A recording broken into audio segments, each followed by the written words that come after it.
didn't sound like happiness from your wife just a second ago. We're going to hear that in the background. Hear this. Oh, no. I know. Inside the OMG, episode number 212. And tonight, returning for a second time, special guest, Julian Douglas, a.k.a. Mr. 80s, is in the house. I'm Man, here. I'm so happy to have you back. We're back. This is awesome. So great. Are we doing this? Are we live? Oh, we're live. Oh, hey. Hi, everybody. We're on it. Well, last time you had this whole crazy, OMG. I know. It was like fireworks and lasers and welcome. And right. Then I was kicking back and I'm just like, fiddling around, doing whatever. And then all of a sudden it was like 3, 2, 1. And we're already live. Yeah, we're in. I didn't have time to get nervous. I was going to be nervous. All right. No way. No time for nervousness. Jimmy G, what's up, Jimmy? Where are you tonight? From New York. All right, Jimmy's in New York tonight. New York. Thanks for tuning in. Appreciate Sweet. you being here. So tonight, we've got a lot to talk about. In case you don't know, Julian's been on the concert scene since the 80s. Specifically, the Sunset Strip. We're talking debauchery, craziness. Good. Hopefully the wife hasn't tuned in yet. We're going right to it. We're going right to it. I mean, just crazy stuff that happened in the 80s. And fortunately, there's a lot of people that are still around and they're still doing their thing. They're playing shows. And now that we're back open, it's awesome. And it's amazing. I mean, you've got these long-term friendships with these amazing people. And it's so cool. So we want to just kind of pick your brain on some of the stories already. On some of the stories that you can tell. Now, because we talked about it before the show. There's gonna be things that Julian can't really touch on because we want to protect the not so innocent. Right. Yeah. So there's some of that going on, but also his travel show engagements have really picked up since the last time you were here. Yeah, there's a lot to talk about insane. with that too. Yeah, absolutely insane. Thanks. That's great to be able to share that. I mean, yeah. Mr. 80s, for those that somehow, if you're watching this and you didn't tune in because, oh my God, it's Mr. 80s, and you're like, the other 2 people tuning in that are like, who the hell is this guy? Right. Real quick before I forget, Yeah. I forget, what are the parameters? Because my mouth slips up. Are we all right? I mean, we don't want to go out of the way of So cursing, but if one slips out, we're okay. All right. It's all good. All right. Just checking here because I want to respect. There might be families out there. Kids may be interested in Mr. 80s. They may be. Yeah, I don't need Mom and anybody. Dad, Miko, Sarah, right on.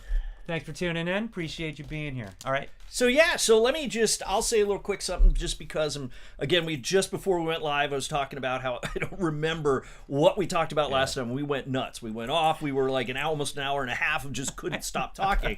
And I know you're probably thinking, how this guy, I talk just a little. So for those that are not familiar with me, my name is Julian Douglas, and I've been a concert promoter here in Southern California for quite a long time, for going, let's just say well over 20 years, probably close to the 30-year range. My nickname is Mr. 80s. That's I finally, I think, spilled our last time together how I officially got that name, didn't I? Yeah. So I finally spilled, letting people know where I got that name officially, and maybe we'll touch upon it here. But my nickname is Mr. 80s. That's the moniker, and the reason is simple: is because I've been around doing the music scene since the 80s. Yeah. For anybody that doesn't know, like many others, I tried to be a rock and roll star. I tried to be a rock star in the 80s. I didn't become a rock star, but that was okay because so many of my best friends did. I was around a great bunch of guys, South Bay local, so the South Bay had a very intricate kind of group of people back then, from Great White to Dokken, they all made home right down here. And so, heading up to Hollywood all the time, trying to be the star. I didn't make it, but that didn't change the friendships. Rock and roll brothers are rock and roll brothers. Right. So as the years went by, all of a sudden, we know the 80s music kind of, took a little downturn. And then all of a sudden there was a time where people started realizing, this was great stuff. We got to bring it back. And it wasn't that long after. Yeah. And when everybody else was trying to get that factor, and, even that guy from Rolling Stone trying to get that interview, these were the guys that still, I'd pick up the old dial phone and be able to call them and say, hey. And that's how it all started. I started doing the concerts, promoting them, and I just wanted, if you recall, I don't know if we touched on this one last time, I was involved with a club called Club Vodka. Yeah. So Club Vodka, we almost had hit the 20-year mark before that did. It would kind of, in fact, I want to say our or what would have been our 20-year reunion would have been this last July or something, because we were trying to see if we could pull something off. So we did it, I want to say, for a good strong solid 10 years. And I think that's what it was. Yeah. So somebody out there with better skills than me, kind of do the math and let me know when that would have been. So about 20 years from about now. So there you go. Whatever. I'm not going to try to do math. We'll be here all night. Okay. So, but yeah, so, we had all the bands like Bang Tango, LA Guns, Faster Pussycat, just Bullet Boys. In fact, back then, just starting out, Beautiful Creatures. Okay. So there's your timeline. Yeah. Still to my...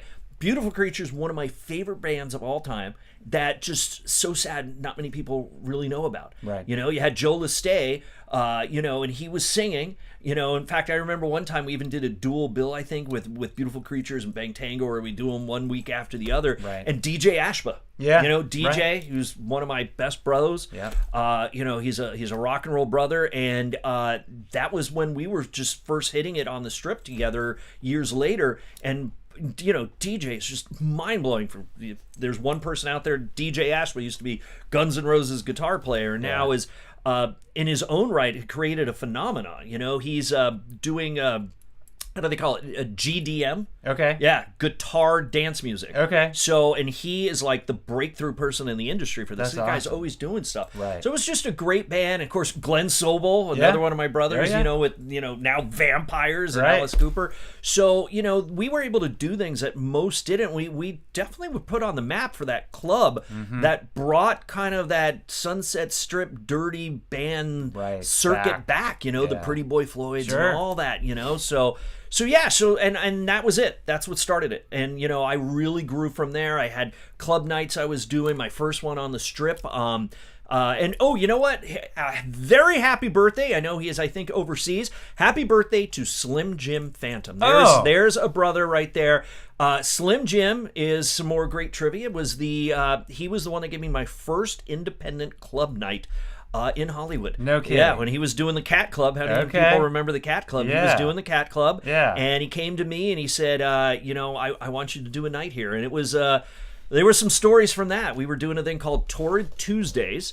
And I did a all-star little rock cover band. Who do I have queued up? Oh my God. Who do I have queued up? How about that? How did you... Okay, now you're freaking me out. See, this is the freak out phase. When you talk about live and you don't know what's going on, oh my God.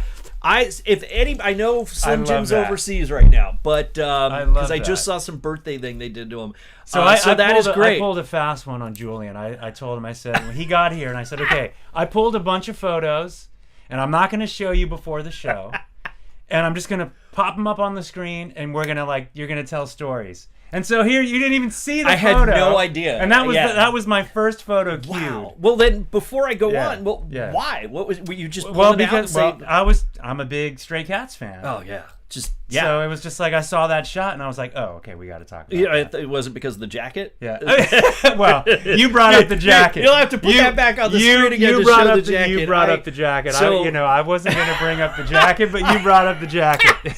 If my wife is watching right now, she is going to probably start going in on there, but she's probably more important when deep in a book right now. I love that. So yeah, my wardrobe choices have not always been the best. If you ever want to, if there is something you want to sell tickets to, it's my wife going into the closet trying to tell me what we've got to get rid of. Let me tell you. And let me tell you, I still have that jacket. Do you? I do. It was custom made for me. I don't even want to go on all the different animal prints I had back then. Oh my God, I love that. So kids out there, parents, don't let your kids wear certain stuff. It's okay to be old school. I mean, why I did, I don't know. Thank God you're not probably seeing the matching pants at the moment. They're just, what is that? Leopard with flames on a shirt. It just is not a good look, and I'm okay with that. Slim Jim, that is so great. So that's awesome? What I love when I do anything. You've got two major 80s fanatics sitting side by side right now. And that's what I love, is because of our love for the 80s. And that was one thing I always took real great pride in, my moniker, Mr. 80s. I never wanted to be pigeonholed as, Mr. 80s glam metal, because at the same time, my God, in high school and here in this area, it was just, I was like a Durrani, you know, I was Culture Club. It was all just flock of seagulls. Right. So you can't sit there and try to tell me, I think we might have talked about this last time too. I was concert photographer for Oingo Boingo. I know. Right out of high school. That was one of the biggest thrills, and still talk to the guys. So because we talked about, because you always had like Vatos on the show, and Johnny, you know, we did. Love and him. We're doing so real quick plug. We're opening for them. Oh, that's right. You're doing one May 5th at the Coach House. Oh, Cinco de Mayo. Cinco de Mayo. God, it's gonna be there a fun it night. is. It's gonna be a fun night. Friends, if you are out there and you're looking for something to do on Cinco de Mayo, go down there, because you're not only talking about, you know, Olio, just one of the greatest freaking bands.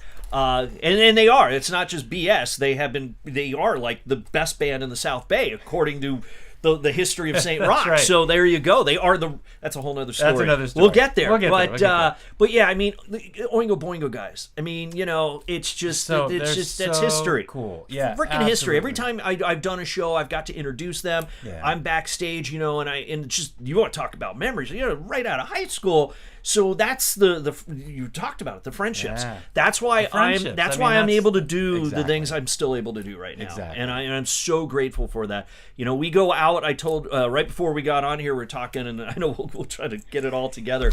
My travel stuff, and I'm home in LA for just a couple weeks. Right. I leave this weekend to Atlanta in 2 days, and then I'm off to Dallas, and then my travel shows are done for a bit.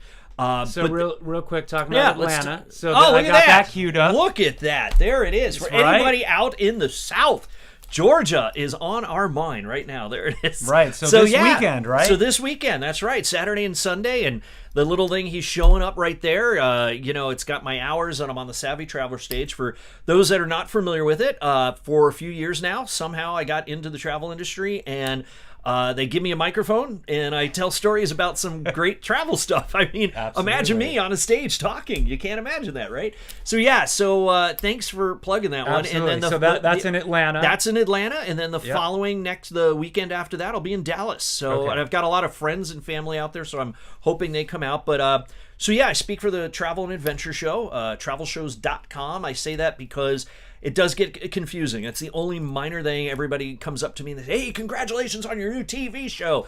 We're not there yet with the TV show, but it's a travel convention. As you know, it was just here in Los Angeles a few weeks ago. Something like 20,000 people going. It's crazy. It's insanity. And it's the coolest thing. If you love travel, and I know it's the end of the season, no matter where you live, look for that when it comes back around, because you get the crazy travel deals. You go into, it's like, you know, like NAMM for travel. Right. Every booth is a tourism board, an airline, a train company, a cruise company, and you get the craziest deals. And then throughout the day, you've got all these, you got celebrities with television shows. As you know, this was a big topic of discussion last time that at some point we're going to have to hit there again. Andrew McCarthy. In fact, I'm going to be working with Andrew this weekend in Atlanta. That's awesome. So it doesn't get more 80s than that. Right? Freaking Andrew McCarthy. It's awesome. And it is. He's written some travel books. Those people are like, why is this guy here? They don't care though. It's all women, and they're but and then they're like, oh my god, like this is fascinating. Yeah. Josh Gates, Samantha Brown, Rick Steves, I think if you're watching the USA Japan game right now, I have a feeling from Ari's wife that USA might have scored. That's all I'm thinking. So if anybody's watching the game, put the score down there below. Post the score so we have an idea. So we know. We love Team Japan. That was an amazing game. One of the best all-time ever Team WPC Mexico, games. Yeah, sorry, Mexico, adios. It happens. And let's just hope USA is the reigning champs, because we're Americans. We're patriots, for God's sake. I know. We're rooting for Team USA. We're rooting for Team USA. So that was, we heard something in the background. So that's the Travel and Adventure Show. And like I said, there's just these, oh my gosh, I don't know if you saw, this was kind of a big deal for me. Okay. Takes a lot to impress me. Okay. We were just in Denver 2 weeks ago, and I got to work with Jeff Corwin. Okay. So that was really cool. For any of you think Jeff Corwin, I know, Animal. I mean, think Animals. He's got all some of the greatest Jeff Corwin experience and all these animal shows. I'm a big animal fan, so I've always watched the Jeff. And next thing you know, here he is. He walks into our back little VIP lounge. We introduce, we start bullshitting, and then he goes out there and he does his whole thing, and then me doing my thing, and it's just, you sit there going, wow, like, it's a whole nother world from rock and roll that I'm in.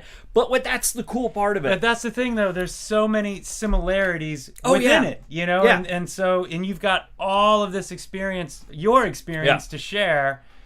And rock and roll is so travel related. Oh, it is. So it's it's the perfect thing for you to be doing. I mean, it's like, if you get a chance, give him a microphone. Give me a microphone. Don't worry let about him go. No, if you ever get a chance to see me, and when and what's really a big honor this year, in fact, was I'm the only speaker at the Travel and Adventure Show this season that is in every city, and that was a huge deal for me because I'm still really like cool. kind of the new kid in town. That's really cool. So, So what are all the cities? So we're Denver. changing it up next season. Okay. And the only change up is, which I'm really bummed about. Probably one of my favorite cities was Boston. We get treated like royalty out there. Boston, yeah. City, just a lot of the times what happens is my wife Nicole, she comes with me and we go in a day early, stay a couple days after to make it a real trip. We'll be there like 5 days instead of just my 2 days speaking. Right. And Boston is just gorgeous. Every place we went, great restaurants, neighborhoods, history. Yeah. So Boston, they're unfortunately not going to return to Boston next season, but they are picking up Phoenix. So that's kind of cool. Okay. I'm excited because I know, let's say, I'm probably getting a rock star audience because so many bands, people have moved out there, which is really cool. Absolutely. But we started this Alice season. Cooper's out there. Oh yeah, trust me, I'm gonna. There's some stuff I'm working on. We'll see, but But yeah, so this season, you and I had talked about my personal travels, which I use for content for the show. And once I got back doing that, it was off, and I was off and running. We flew to Chicago, Boston, New York, Washington D.C. Then I was home for like 2 weeks, only because it was L.A. And then I was off to Denver, then back, and now I'm off to Atlanta and Dallas. So it is like nonstop. So we're doing 9 cities. So next year we're just mixing up Boston for that, and for that, there's some other cities they're trying to do now that travel is back.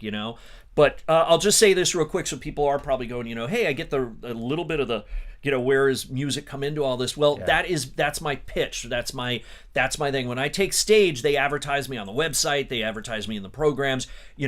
Travel like a rock star with Julian Douglas, and that's what it's all about. And just like I told you earlier when we started, the whole I tried to be a rock star, didn't make it a rock star. Then I got to travel. I got to be around rock stars doing promotions. And then all of a sudden, I found something which was odd, which was private tours. We've talked about that. So that's my specialty with the Travel and Adventure Show. So I do the most literally once-in-a-lifetime experiences you could ever imagine, and they're through private tours. And then I go to the travel show, hand me a microphone, and I share all that with everybody. Right. So we were talking about my travels earlier. My wife and I, we went on safari for 2 weeks in October. I saw those and pictures. we went, so you want to talk about once in a lifetime. I mean, Right. the pictures I had from that, when you're like feet away from elephants coming out from the bush, lions right at your feet. And this is, you're not in a zoo. You're not in an animal park. Right. These things just, it happens. So we did that. Then we were home for 3 weeks, and then we went off to Europe. And that was, again, one of the trip of a lifetime. We were going there to check out all the Christmas markets throughout Europe, but we went into Paris, Versailles, we went into Munich, Bavaria, Salzburg, the Austrian Alps, ended up in Vienna, and then Prague and Amsterdam. But the things that we did, and this is, again, it helps with the people the friendships, the brotherhoods I've met.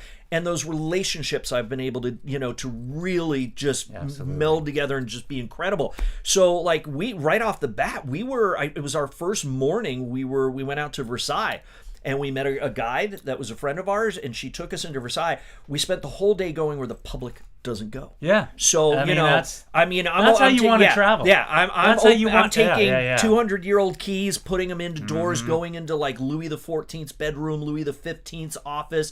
It was just amazing. And then the next morning, the sun's coming up barely, and we're at the Louvre, and we were the first people to go inside the Louvre, and we were brought up right to the Mona Lisa.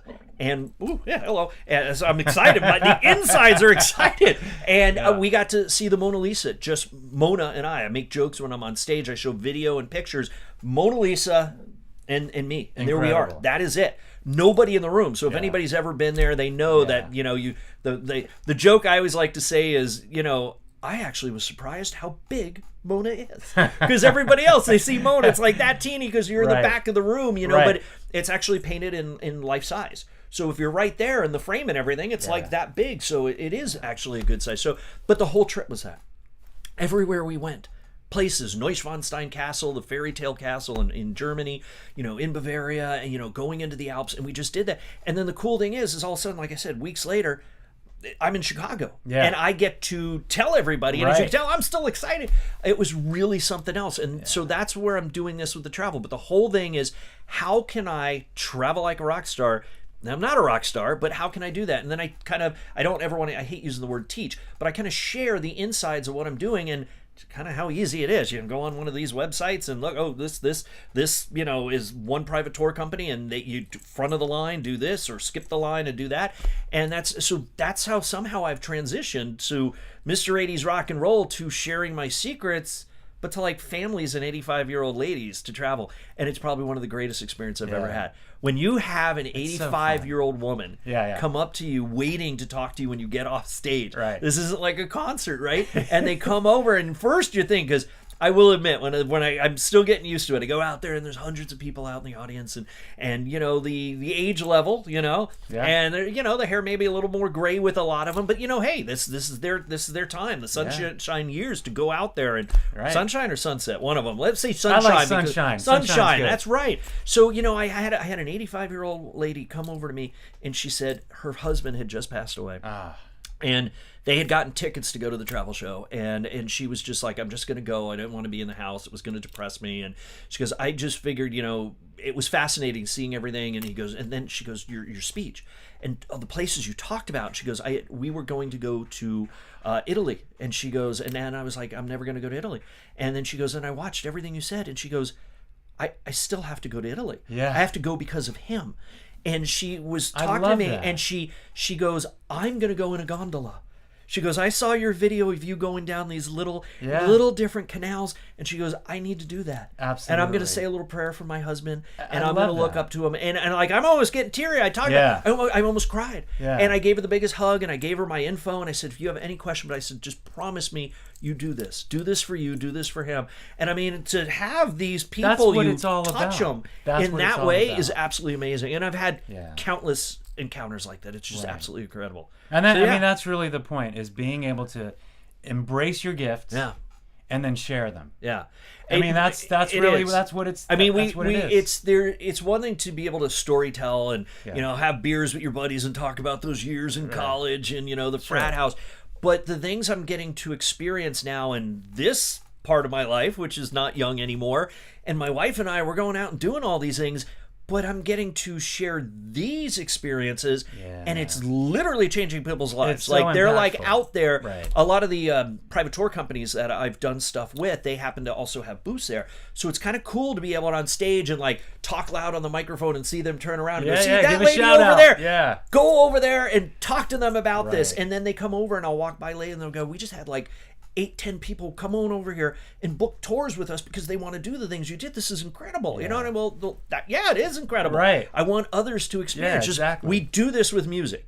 Your band, like mind-blowing band. You do this because it's your passion and you love it. But you want people to hear the songs you've created. You want to have them feel that energy. So it's not just like putting on like something on Spotify and hearing it. You want to experience the actual concert, to be there, to touch others around and do that. So you're doing that with music. It's the same thing I do when I get on stage and I'm introducing the band and I'm like, you know, Los Angeles, you know, and trying to get everybody geeked up for that show. But that's what it's about. You want people to go out and experience. And now, my whole life in music, I'm still doing music, but I'm getting to do some completely crazy and different. And I'm really, like I said, touching people out there. And it's in an okay way, kids. And it's like, but it's really something special. I mean, that's beautiful. Sorry, I went off on a tangent again. I love it. This is what we do. Let me check in really quick. What do we got there? Let me check in real quick. Wayne, Samantha, Dallas, and Aunt Judy. Thank Hey, you. if you guys are interested, as I'm looking down here, I should be looking at you personally. If you guys are, for one reason, interested in going to the Travel and Adventure Show in Dallas, by all means, at some point we'll put my information up. The easiest is my Instagram, which is at Julian Douglas. I think Arif's going to do that right now. And the reason I mention that is if you're interested, I will get you free passes because you're watching right now. That's right. You don't have to pay whatever the cost is to go. You can go to the travel show and go for free. So anybody, if you happen to somehow be in Atlanta this coming weekend or Dallas, get hold of me and say, hey, I saw you on Olio, and be my guest. Come down and see. Get yourself some travel. It's a lot of fun for families. It's a lot of fun with everybody. So, yeah, there's my little plug. Thanks. Awesome. I got to do a plug. Beth, thanks for tuning in. Chip and Jana, thanks for tuning in. Kids are in bed, all right, because you guys are on the East Coast. Nicole, your wife, she says, ask him if he still has the jacket. I'm assuming you do. Of course I've got the jacket. Thank God it's not one of those things where people can like put questions and then show pictures, because she would start going in my closet right now. She'd be like, and this, and this. Oh, yeah, and that was a mild one. That's all I'm going to say. Awesome. Yes. Sherry, thanks for tuning in. Yeah, it's the guy. I was telling you, I've got Julian coming on. She was like, oh, I'm tuning in. That's like, me. I'm tuning in. It's I'm Julian. here. Great to meet you. He's here. All right. All right, so let's get to some more picks. And as I do this, let me... Here we go. I need to just really quick... Hey, Nicole, what's the score of the game if you're still watching right now? Tell us. Oh, it's 2-3. Oh. Yeah, it's 2-3. We got one run. We're getting there. We're trying to get We're trying. We're trying to get there. Okay, so now I'm going to do this. See, I don't have the technical capabilities. Yeah. So, okay, so we talked about Slim Jim. Hold on. All right, this could get scary. So I'm not actually. I wasn't scared. Slim Jim, although that was total coincidence and pretty cool. It's Slim Jim's birthday. Again. Oh, now that's awesome. I mean, come on. Wow. Okay. Come on, right? There we go. Right? Back at the Brian May. Let's go. Brian frickin' May. How awesome is that? Yeah, that's Queen. That's rock royalty. That's iconic. That's as royal as you get. So those were the Cat Club days, and that was where I used to do one of my clubs. Or my club nights, it was my Tuesday nights. However, they used to do this jam with Gilby and Tracy Guns and Slim Jim, and it used to be this thing that nobody ever wanted and ever miss, and that you were scared if you couldn't make it whatever the next someone week would show up. And there's your example, Brian May. I mean, we hung out there and it was more of a real club rock and roll. And not by club like big dance club thing. It was a very small, intimate gathering. So as you can see, Brian, I'm just sitting there and I'm with a lot of my other friends. I'm wondering if Eric Singer was down that night, and Eric used to come in and jam all the time. And you're sitting there and you're like, this is the atmosphere. It's funny because you have somebody like Brian coming up to me and talking to me and like, kind of in a way jokingly almost a fan, me on the microphone and doing all my crazy stuff. And you just sit there kind of like, I have got 150 questions for you, Brian, but I'm just going to really behave. And all we did is we just freaking hung out, and that's it. Brian May. So awesome. It doesn't get bigger than Queen. No. That's it. I tried to be the rock star in the 80s. I probably, Nicole makes joke, and I'm probably still dancing like Freddie in my sleep at night. Just that was it. Freddie was my guy. I sat there in front of the mirror and emulated Freddie in every possible way. That was me. I tried. I'm young. I'm trying. One day I'm going to be a rock star. Yeah. So I had to emulate. Freddie Mercury. He was the guy. He was the guy. And and later on in years, even though we were like kind of on the strip, a little, he'd already been way more established with David Lee Roth. All that was me again. Diamond Date. Right. The jackets and the hat and just hello baby. Great friend. That's what it is. So absolutely. Brian May, you pulled one out there. I know. Okay, next. Here Let's we see go. What's next. Hopefully the stories associated with these will be easy. Right. Okay. Didn't you just talk about DJ? There we go. Didn't you just talk about him? Oh. And Eric. I wish Eric was tuning in right now, and I know he's not only actually I think they're in rehearsals right now for the Kiss tour. Yeah. Because I just talked to him like the day before. Okay. So Eric, I should say this one because Eric's not watching, I'm sure, and that's only because he's in rehearsal. Otherwise, he'd be just tuned in right now. So Eric is Kiss's drummer, in case you So if you are, I don't know how you would not know this people. Eric Singer is drummer for Kiss. Used to be drummer for Alice Cooper. That's right. Badlands. There you go. Oh, Badlands. great He was band. the man behind Badlands. I love Badlands. So, and if you really want to see pictures, if you ever get him on the show, you want to see hair pictures. Okay. Woo, there's some hair. But Eric and I are very close friends. But the only thing that I always make fun of, if I text Eric, he's the one that I have to make sure I'm not doing anything, because if he texts and I text back, then he picks up the phone and calls. So it's like, I'm glad he's not, because right now he'd be like calling you. My phone would be blowing up. Hey, so I want to tell you something. I'm on the show. I'm on the show. He doesn't care. He's going to call me. Right. But Eric and DJ. I just talked to DJ. He was in LA this past week, and we just got to shoot the shit. I mean, that's just, I love DJ too. There's a brotherhood of rock and roll, and there's a lot of people.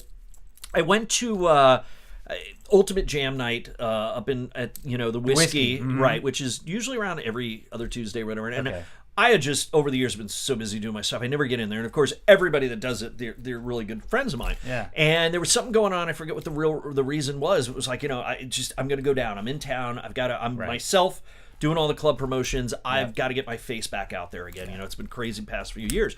So I go over there, and it was one of those like prodigal son has returned. So weird. You walk in there and just, get all the wristbands, go upstairs to the dressing room, and every minute, Mr. A, Julie, hey. And you're sitting there talking to people you haven't seen in forever. And I think that's the special thing that the Sunset Strip had. Absolutely. Because we kind of look at each other and we're like, we're not kids, but we're good with that. Yeah. We have real history. Yeah. Real history. I feel for artists nowadays. I really do, because I think the thing that's missing is experience in music. That right there. That's it. I was talking to Beth last night actually about this. The Voice and American Idol. Okay, great, you can sing well, but that does not make you an artist. No. And that's the thing. You got to cut your teeth. Yeah. You got to hit the road. That's it. You got to hone your craft. You got to play in front of 3 people. You got to be in the middle of nowhere. You got to rough it out. I mean, you just have to grow. That's how you do it. Right? No, that's how you do it. I get and so into people wonder but they won American Idol and now I don't know what happened to them 5 years later. Yeah. That's because they're not really artists. They can sing well. There's a difference. Difference. There was a time years back I used to do once in a while I'd go over to the Musicians Institute in Hollywood, and they'd bring me in to kind of give the graduating class some advice and tips and stuff like that. And that I used to talk about marketing, as a promoter, and give them a bunch of tips. And then I also told them about cutting their teeth. I said, and if ever more now, that is so important, because look, I understand the pandemic happened, and I know that a lot of live venues closed. It wasn't easy. Bands trying to do the thing. So many bands that just had started getting somewhere and then just poof. Yeah. But it really hurt music in a way that I don't think people realize, because I deal with, I'll get an email, and anybody watching, I am a concert promoter. What that means is I get hired from venues to promote and let people know about these shows that normally wouldn't know about it. In other words, these days I am not a booking agent, so do not hit up my inbox with 20 different emails. Book me. Book my band. And hey, I can. I was going to say I can tell you who to get hold of, but don't my email box. I know. So, but here's the thing, I run into so many artists. Kids, and they're like, we've got 500,000 followers on our TikTok. We got 700,000 followers on our YouTube. We want to do our first gig with you, man. Mm-hmm. And you're like, you look them in the face and you're like, you got 500,000, close to 1 million followers, and you've never played live. Mm-hmm. Oh, no, I mean, we're jam all the time, That's not rock and roll. I'm so sorry to tell you. Everything that made music what we listen to today, and I especially go the 70s and 80s, it's just because you're talking about iconic bands whether it's a Led Zeppelin or a Cheap Trick song that comes on, 70s wise, and 80s with gosh knows a million bands. You all know the lyrics, but you know the lyrics and you talk about the lyrics. But the lyrics stand for who they were, what they were going in. The 80s were the decade of decades. The 80s were about sex, drugs, and rock and roll as big as it ever got. I mean, America was freaking America. We had money to burn, and it was everything decadent. But that's what the bands did. They were, I mean, look, one of my favorite movies of modern, which is kind of a weird thing to say, was The Dirt. Motley Crue's The Dirt. Kids. Parents who've got kids trying to be musicians may not be the most family friendly, and it is as genuine real as can be. Homework assignment, watch The Dirt. And it's real important because we've lost that. Bands need to get in fights. They need to go out and be hungry, literally not know where their next meal is. They need to have 8 guys living in an apartment. They need to scratch and try to do everything they can. And you know what that does? They write about that. And you listen to the early Crew albums. Guns N' frickin' Roses had songs about frickin' shooting up goddamn heroin, because guess what? That's all they knew, because they were shooting up goddamn heroin. Not that I was ever there or saw any of it firsthand, because remember, we're not talking about certain stories.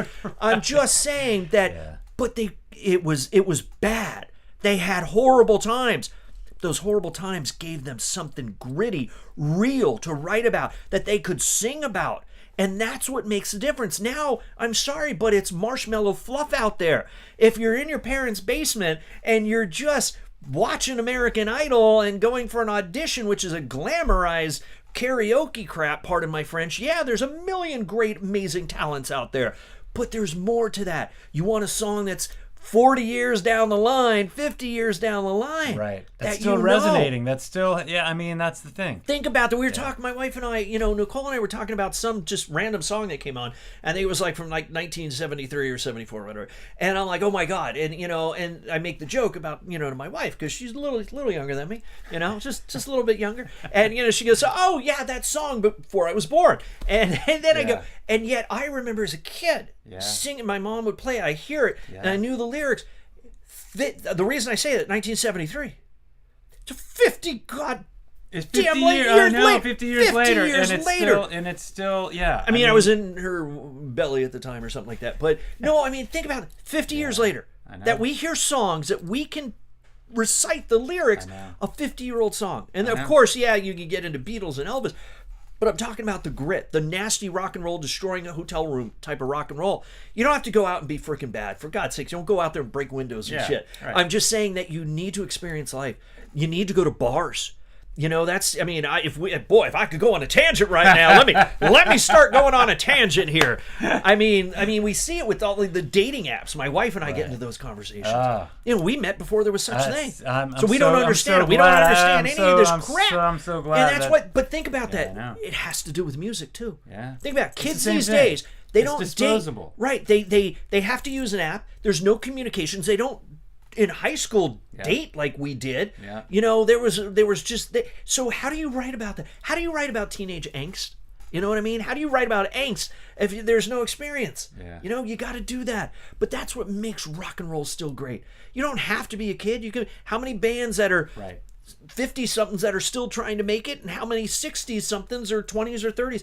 Music is great because it's relevant.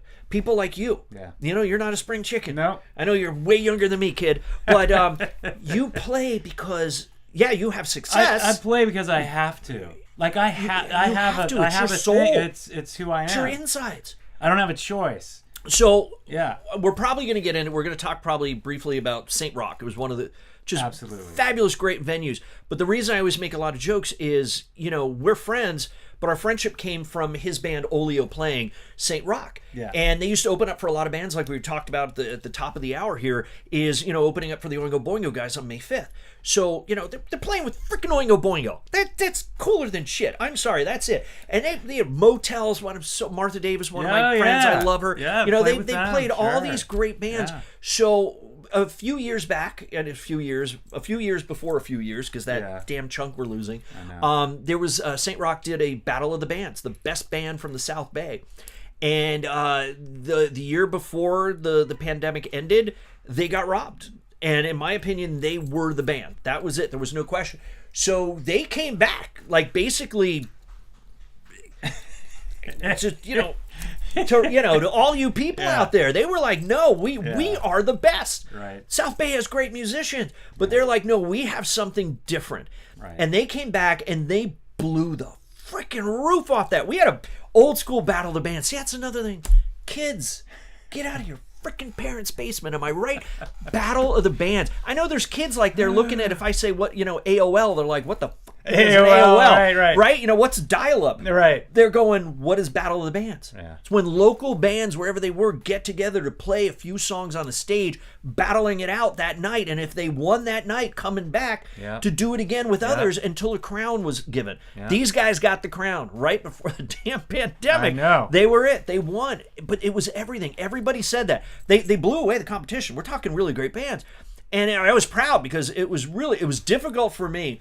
I was one of the lead judges. And here I am having a friendship, but I'm also thinking, what band out of here is going to help my upcoming shows? Who's going to make me look better? And then even though there were great bands, I'm like, no question. That's the band. The way these people are going crazy in the audience, the energy, the lyrics.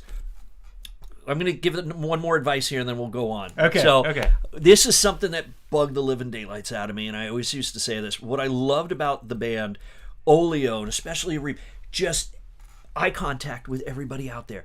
Eye contact, playing, singing, smiling, laughing, jumping up and down and dancing, getting the crowd into it. Don't be the band that goes out there and this is your whole set.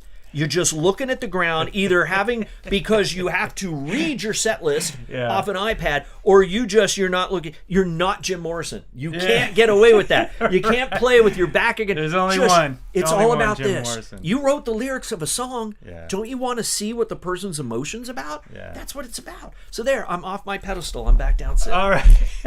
Okay. I love it. All right. I got passionate. Last time we're talking about we're tour only on, buses I know, we're only on photo number 2. Oh my God. Oh man. All right. So hold up. We've got it's the top of the 9th. We're still 2-3, and Otani's pitching. Oh no! Tell me Trout's coming up. I hope so. We're gonna have to break for the show. I know. So Jimmy G says kids have different dating problems, like carpal tunnel from swiping right. Exactly. You're right, Jimmy. Yeah. You're right. Iris, thanks for tuning in from Vegas. She says, hi, Julian. Vegas in the house. Yeah. All right, next photo. Oh, Cece. Cece DeVille. Oh, God. And good. I got one of my more mellow outfits on in that picture. That's good. All right. There we go. Right. Cece DeVille. So what was happening I think this... I think this is one of my club vodkas. Yeah, this is at the Key Club. Oh, doing one of my club. We played the Key Club. I remember the Key Club. Oh, one of the greatest. Which was Gazzari's. Yeah, so for you old school kids, Gazzari's back in the 80s. Yeah. So I'm going to say this. One of the best bands back in the day, so undervalued for what they were to rock and roll, was Poison. I know that sounds so freaking funny for some people. They put on a hell of a show. Yeah. If you saw the recent arena tour, and with Def Leppard, and it was, so we saw it here in LA. Was Joan Jett? It was my buddies that opened up doing it, Classless Act. Derek Day. Yeah, Derek Day. Derek Day. I know Derek. Yeah. Derek Day. He's a monster. Derek Day was in, I think, the finals against you guys, and you beat out Derek Day, and then he ended up going on tour with Motley Crue. I know. What the frick happened? That's supposed to be you. I know. That just hit me. So Derek Day, Classless Act. These guys are great. They're gritty. They're young. They're just what rock and roll. It's a good thing that we have them out there. Bunch of kids just doing raw rock, slash all the way. Yeah. And that's a whole nother story of the band. But so anyways, Joan Jett and the Blackhearts, Poison, Def Leppard, Motley Crue. Yeah. And everyone I talked to all agreed Poison stole the show. No way. Hands down. Wow. Hands down. Yeah. They came out, and very similar to you, they just basically came out and said, Los Angeles, Brett being Brett, we are here for nothing but a good time. That's the only reason we're out here. pun intended. Mm-hmm. You know, we are gonna sing a bunch of songs that you guys know every lyric to, Yeah. and he'd look at every, and they did. And CC just playing his guitar, good, everything, everybody in the band good, you know, good. healthy. That's good. Nothing keeping them away from, you know where I'm going here. So, but That's they were good. all That's firing awesome. also. Ricky just slamming on the drums, spinning drumsticks. Yeah. Just, you know, Bobby just hammering away on the bass. And then just, you know, Brett doing Brett as best as he can. And that's why I say, you know, Poison, the greatest stories, if you were ever from the Sunset Strip, Poison was it. I mean, they were, for kids that don't, and people that weren't around the day, one of the funniest things that ever happened on the Strip was what happened on the Strip. The famous flying of telephone poles. Yeah. That was it. There was a competition. You came out on a Friday or Saturday, and when you get there, you would see somebody on the telephone pole would put their flyer. And then, of course, within a half hour, it's like 10 deep, you know, it's stapling over. And then you would get the guys that would try to reach up and put another and reach up. And Poison were the notorious. They would get on each other's back, and you would see the Poison flyers like 15 freaking freed up, so nobody could tear one of those down. Right. And they were doing that everywhere. They had all the flyers everywhere you went, and it was kind of like last flyer standing at the end of the night, because the next day it was repeating again. Yeah. But that was them, and because it was, you had to get people to the shows. Yep. 1 week you're at the Whiskey, the next year over at Gazzari's. That's right. And you know, the Troubadour down the street, and the Roxy. Yep. It was a period of time that nobody will ever get to experience again. But it was great It because was amazing. you had bands like that, and they just went out there and they played their freaking heart out. You know, people, CC DeVille, so candy ass, you know, whatever. No, anybody out there, you could probably name 5 freaking damn songs from Poison right now. So guess what? On you. They made you listen. Those damn guitar riffs. Yep. That you probably whatever. You all know them now because right. that's what CC did. He gave that to rock and roll. CC DeVille, my brother. This is great. Yeah. Wow. All right. Look at me all getting all just can Iris says, I remember Gazzari's. And then Beth says, Japan. Oh, I'm guessing Japan won. Oh boy. John Gregory says, yes, I made it to the live stream. Hey, you are in. We did Denny too. Dixon, 2 really cool guys, and what's stories? Denny in the What's house. up, Denny? Denny, Yes. Denny, I love you, man. Thank you for supporting everything I've done for the years. Denny, always out there from days of Brixton to Club Vodka, Club 79, 69, all those places. Just, thank you, Denny. Appreciate that. Just to remind you, I don't know if you know, but Denny and I are from the same neighborhood in Virginia. No. I used to go over to Denny's house when I was 11 years old. Stun look. And Denny and his brothers, all musicians, Denny would be ripping Van Halen. Oh, yeah. And me, 11, 12, Yeah. me and my buddy Todd would go over to Denny's parents' house, and they'd be jamming in the basement, and we'd just sit there with our mouths open. Wow. And Denny's just note for note. Yeah. Note for note. That's And, awesome. Denny, I never knew that. This yeah, is too so cool. great. So Denny, he came, he was a guest on the show. Nice. Maybe I think it's been about a year now, Denny. We got to have you back. Time for you back, And too. that was so cool to have him on here because Awesome. I was able to just like That is great. express my that's gratitude. Great. That's great. To just go, man, you inspired me to like, man, I Denny! got to do this. I got to do this. And so it's awesome. You're partly responsible for my love of the Olio music out there in this world. Right. Thank you for that, man. right. Appreciate that, Denny. So when I saw on Facebook that you guys were connected, I was just like, oh, that's so cool. Awesome. It's like worlds So colliding. freaking cool. That's you know? great. I love right? it. Awesome. It's awesome. All So right. thanks for tuning in, Thanks, Denny. Denny. Appreciate it. What All else right, we got going on? Chip says, loved the stadium tour show and totally agree Poison killed it. Yeah. Joan Jett was awesome. Def Leppard disappointed. Whoa. Crew did an amazing job in the pouring rain. This Denny, must have been early on in the tour. maybe so. Yeah, don't ask anybody for a full review of the LA show. Just stick with Poison did a great job. Okay, that's we're gonna stick with that. And Denny says I'm blushing. Come on, man. Dan, come You're on. the man. You're the man.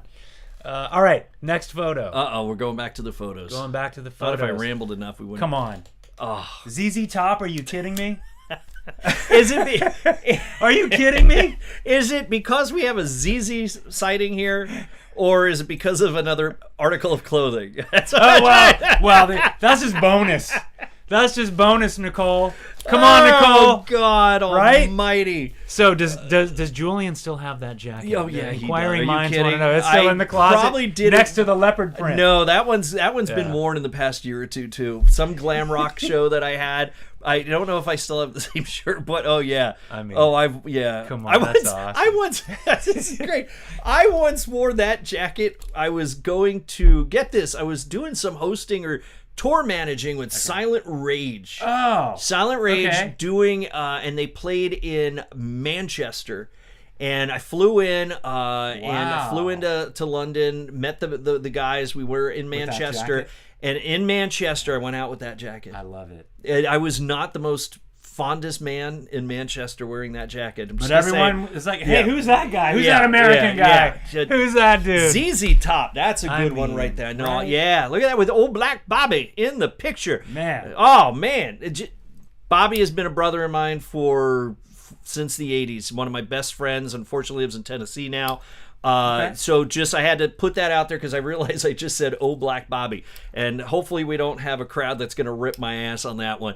So Bobby, like brother from another mother, and Bobby, Bobby Blotzer, and another friend of ours who went by Texas Bobby. Okay. We had like 3 or 4 Bobbies we'd hang out with. Gotcha. So one day, Bobby came out making a joke, going, not to confuse anybody, but I'm Black Bobby. And that was the joke. Because they was like, oh, really? Thanks for So clarifying. Bobby Blotzer, the Yeah. Blots. So he was Blots. And we right. had Texas Bobby, sometimes Tex. So Black Bobby literally just, and I remember, this is bad, because we were, I don't know, he came to visit one night, we're out, and, it's like, hey, Black Bobby, come here. Maybe. And this girl just lost her mind. You just called that man, and Bobby just like, why would you dare call him that? Bobby looked at her and just went, because I'm black, damn it. What do you mean? Why he called me Black Bobby?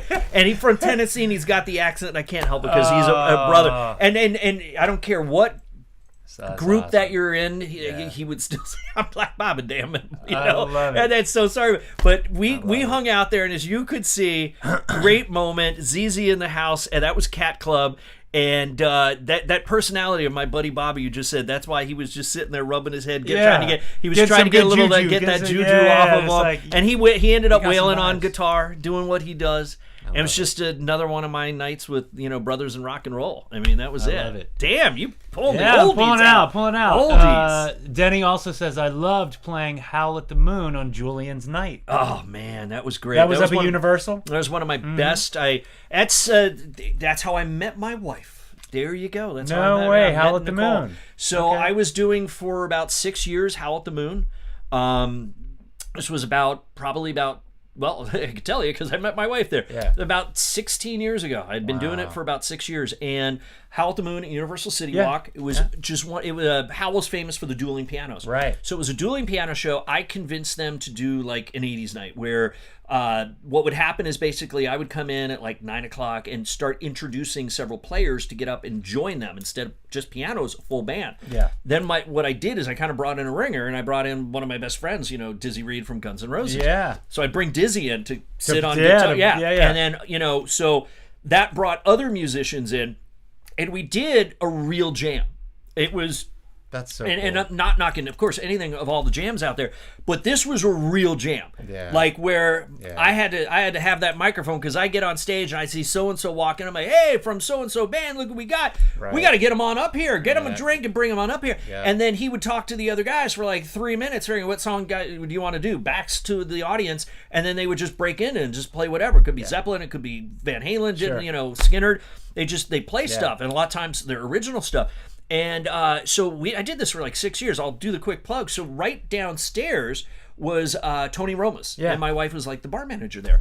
And what I used to do is I used to bring like Dizzy and some of the other guys in and kind of do a little wine and dine them and say, hey guys, meet me early. I'll buy you a freaking steak dinner. Let's have some drinks. We'll go upstairs and we'll have a real great fun night of it. Yeah. And Nicole was behind the bar, and it was on Tuesdays, or Wednesdays, totally way back Wednesdays. And she I think we were going to the Magic Castle. And I think Dizzy and them, and like they turned around and kind of put me on the spot. Well, why don't you bring her? And I don't know how. One thing led to another, and they're like, hey, why don't you join us? And that's how Nicole and I ended up going on our first date at the Magic Castle. We did Howl Forever, and it was great. We had some of the most unbelievable jams ever. I had crazy rock stars come in, and we had bands. I had, because of me being me, and I mean that in a good way, we came up with a great idea. So, for example, one time Nelson was in town. Oh, yeah. They were going to do some weekend shows. Okay. So the guys approached me and said, hey, you mind if we come down to Howl, play like a half hour, and just let people know we're playing these venues locally? Right. And that opened up the door. So I had Nelson come down. I had White Lion come down. I had yeah. Sweet come down and play. That's awesome. Gene Loves Jezebel. I had all these bands come down and play and do short sets on the stage. And it was like mind-blowing. So good. We had people. I had everybody from Stevie Wonder, Snoop Dogg come in. Freaking Carmine and Vinny come in, and Vinny got up there and played drum. I mean, we're talking crazy stuff. Yeah. My birthday party, DJ Ashba. I look up and there's DJ. Speaking of DJ, and I'm looking up there up the bar, and I'm like, and he was with GNR at the time, like from Guns and freaking Roses, and I go, band's playing, I go run. I'm like, what the hell are you doing? Because he lives in Vegas. You're a Vegas person in the house, and he just, it's your birthday, man. It was one of those moments. Just looked at me in the face. It's your birthday. And it was one of those times. He just gave me a hug, wished me happy birthday. But this back when they drank the Jägermeister, got a couple of Jaegers for us, and that was it. That was what you talked about, that brotherhood. Yeah. He flew in for Vegas just to wish me a happy birthday. It was like, wow. So we had some great times. So Denny, Howl at the Moon. That was it. That was the place. Awesome. Uh-oh, here we go. Well, Nicole says yes. I think Nicole's referring to the jacket. Oh, yeah. The jacket. Yeah. The jacket. And then Denny says Dizzy played with us there. Leonard Skinner tribute.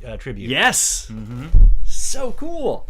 Uh-oh. So we're going back to the photos. So gosh knows what's going to be here. We're going to do some more. Hold on. So let me get to the next round. You had to go there. I know. No, that's all right. That's a good thing. People are still wondering, what the heck are they talking about? Yeah. There we go. Janie Lane. Janie Lane. There you go. Brother amongst brothers, Janie Lane. And I knew you guys were really tight.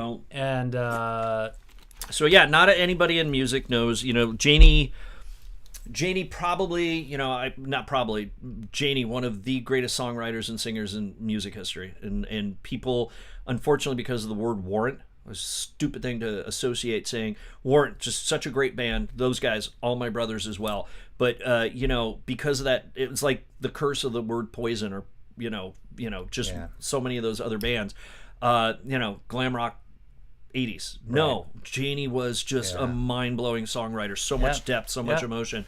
And Janie and I, from the Sunset Strip days when they got here, and Janie and I had always been brothers. I unfortunately was one of the first people that got notified when Janie had passed.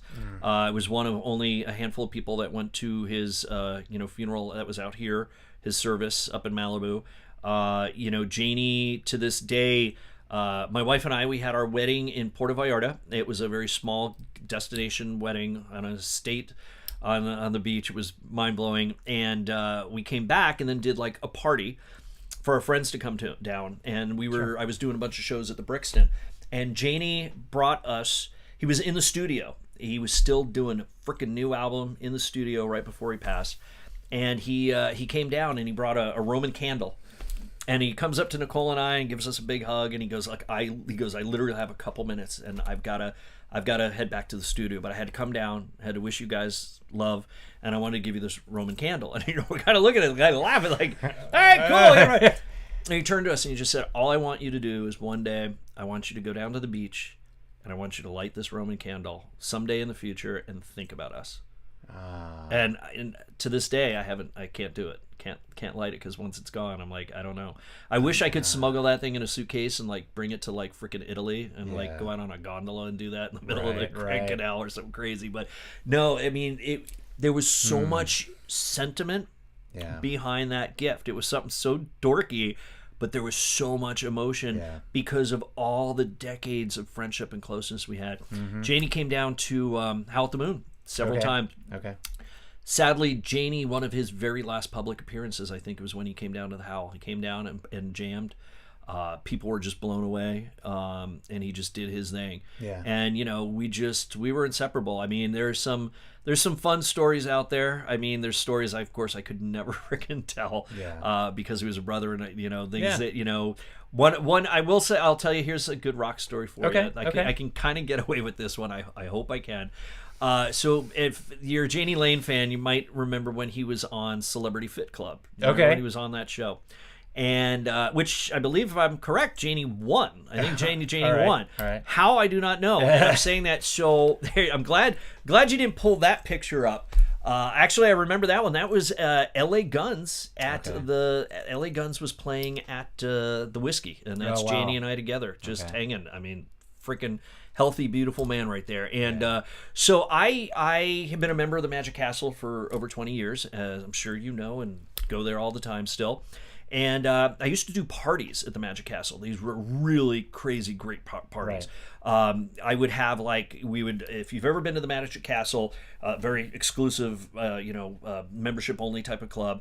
Hollywood's oldest private club. They're celebrating 60th anniversary this year. It's such history there. So there's this downstairs big area, and I would bring in a bunch of magician friends to do some private shows, and we have music playing and hors d'oeuvres, and we just party. We just had party. Yeah. So in fact, I did one of the biggest mind-blowing parties ever. It was Matt Sorum's birthday party. Okay. Pink was there. I mean, everybody was there. It was just absolutely crazy. But I did a Christmas party. In fact, the LA Guns guys, Phil was down there, and all of a sudden it was like midnight or something. I was with Eric Singer, as a matter of fact. Just had this little posse of people. It was a small party, like 30 people. Yeah. But it was like, holy moly, you walk in and he's powered, right? Yeah. And all of a sudden, Janie walks in. And Janie, I was like, I thought you were, didn't tell people, but you were away someplace, Yeah, something going on, whatever. And Janie and I might have had a few Christmas cocktails, right? Just because it's the holidays, so you want to have a toast or two. We may have had a few toasts, just a few. Yeah. So later on, weeks later, I'm watching Celebrity Fit Club. And if anybody ever watched that series, there was a time when Janie disappeared from the television show. And they couldn't find him because, it's a TV show and they're in this big house and he somehow managed to get out. He was at your party. Not only did he come out, when he did get back, he may have been very happy and not been with the program they were doing to get you fit. And I never knew that until later. The one time he just came up and he goes, "You didn't remember when I kind of went, and he's like, thanks a lot. And the Christmas magic worked. He won the show. He did. So he may have needed that, but that was one of my favorite Janie stories. That's all I'm telling of wild stories back then. Oh, Janie, I miss you, brother, so freaking much. I love you. That's so funny. John Gregory says, 100% agree. Janie was pure talent. If all you know is Cherry Pie, you absolutely have to explore their albums. Yeah, that's an understatement. Right? God, what an artist. Barry, what's up? Barry says, I'm late, but you're here. So you're here, right man. On time. Welcome, Barry. You're right on time. What up, Julian? He says. What's happening, Bear? All right. Next. Oh, man. Boy, you really did. Next slide. All right. Let's see. Oh, come on. Oh, my God. Oh, come on. Oh. The jacket's back. Cut. But Rick James. I hope Nicole is not watching right now. Wow. Rick James. Oh, you forgot the main part, right? I know. Yeah, Rick James. And there are a bunch of pictures floating out there with Rick and I you chose I chose the best one, really. I mean, that is a classic. That is amazing. That is actually... Nicole says, yep. Still got that one, too. I do have that jacket, too. Oh, my God. I love it. And I got these all... And I just went on safari. Honey, why didn't I bring these... I should have brought these jackets on safari. Rebook that trip to Africa. We're going back to Africa, honey, and I'm bringing all the jackets. Oh, my God. Rick James. Oh, God. So it was so funny. Totally coincidence. I'm out this weekend, and I got into a big conversation about Rick James with somebody. Because I don't know what it was. I think it was a Chappelle thing, right? And I just said, I don't think it, I will say this because we always talk before we get together and we're like, what rock and roll stories can Can we actually talk about? Yeah. We talked about before that out of respect, pure respect, some of these people are like brothers to me. And what happened 40 years ago, what happened on the tour bus stays on the tour bus. It was the days before social media. There were no cell phones. You couldn't do things like that. So what happened, and there were crazy times. Now, most of these guys, they've got families. They don't drink or do drugs. Not that any of them did back then. And they're happy points of their life. So there's no reason. Everybody's heard the stories. So why do I need to tell some of them? Although some of them are so freaking great. Part of my French, I got excited there. I can't tell. When it comes to Rick, though, there's what could I freaking hide, for God's sakes? So I hate to say, if you know anything about Rick James, anything you ever heard about Rick James and more. I mean, Rick, and I know that there's probably some people out there ready to start writing letters to the editor here. But, Rick maybe have gone a little overboard in the way he partied. Maybe you don't. Maybe you don't need to have to tie people up to make sure they're going to still have a good time when you're, binging. But binging on crazy television shows and music you put in the background. No, I have partied. And I was not people that know me, I was never the drug guy in the 80s, so I just mean party by the atmosphere and drinking. And did I drink? Yeah. Don't ask Nicole about Jaeger Boy. That's a whole nother story. She'll probably start texting you pictures. Here, talk about Jaeger Boy. About this. No, Rick James was the epitome. He, God rest his soul, he did things that only Rick James could get away with and things that he didn't get away with. I had never partied in my life until I partied with Rick James. I believe it. When you are up at his mansion and any party that Rick was in, that was okay. So that's at the Rainbow. That's at the Rainbow. Oh yeah, the Rainbow. That's the and actually you can tell. There's a trivia question. It's pretty easy if you've been to the Rainbow. But do you know where that picture was taken in the Rainbow? And if you kind of even give it a look, it's real easy to tell. The nest of the Hollywood vampires right there. But that was Rick. He didn't go 0 to 35. I mean, he was at 120 right there. Oh yeah, he was, and he was going. This was probably at maybe midnight. So 2 hours later, I don't even want to know where he was at. Rick James. This was a sad one. Club Vodka. Okay. Crazy. Another one of the trivia question things. We were doing our Club Vodka at Club 7969. The Pink Pussycat. Remember when we did that? On No, not on Highland. The one on Santa Monica Boulevard. Oh, okay. 7969. You're right. You're thinking of the old 836 North Highland that's Cat that, House. Yep. So we did Club Vodka there. Okay. So Rick came in, and that's another picture I have of partying with Rick. He was going to come back the next. I think we were doing Thursdays. I can't remember. And he was going to come back to do that, and he passed away 2 days after we hung out. Yeah, I hadn't heard from him, and then showed up, and he wasn't there. And somebody said, "Holy crap! Did you hear what happened to Rick?" I was like, "No." So, but Rick. I'm sorry. Rick obviously should have found some 60, 40, 70, 30 ground. But that is the epitome of finding a picture hanging out with Rick James. You did good on that one there. Man. Oh man. Nicole says you would have gotten eaten. Are you talking about partying with Rick? Okay, the Safari. Well, either Rick James or the Safari. Rick James at 4 a.m. I probably would have gotten eaten. Oh my God. Yeah. Oh, Denny says I live next to the Cat House. Tuesdays were always crazy. God, yes. Oh my always God. Crazy. Wow. Next picture. Great. Oh, brother. I know, man. I thought these were all party, funny, stories. Well, come on, we deep. had to get deep too. It can't all just be fun and games. So brilliant talent right there. One of the greats, one of the all-time freaking greats. So great, unbelievable freaking frontman, Scott. He. This was very ironic because there was a. Matt Sorum's birthday party. It was, everybody slash Scott was there because this was when he was doing Velvet Revolver. Right. I hadn't seen Scott in a while, and Scott and I, definitely had our close moments in life. And I had ran into him at the bar, and I just turned around. I'm like, what the? I had no idea you were going to be here. I'm like, oh my God, Scott, and I give him a big hug.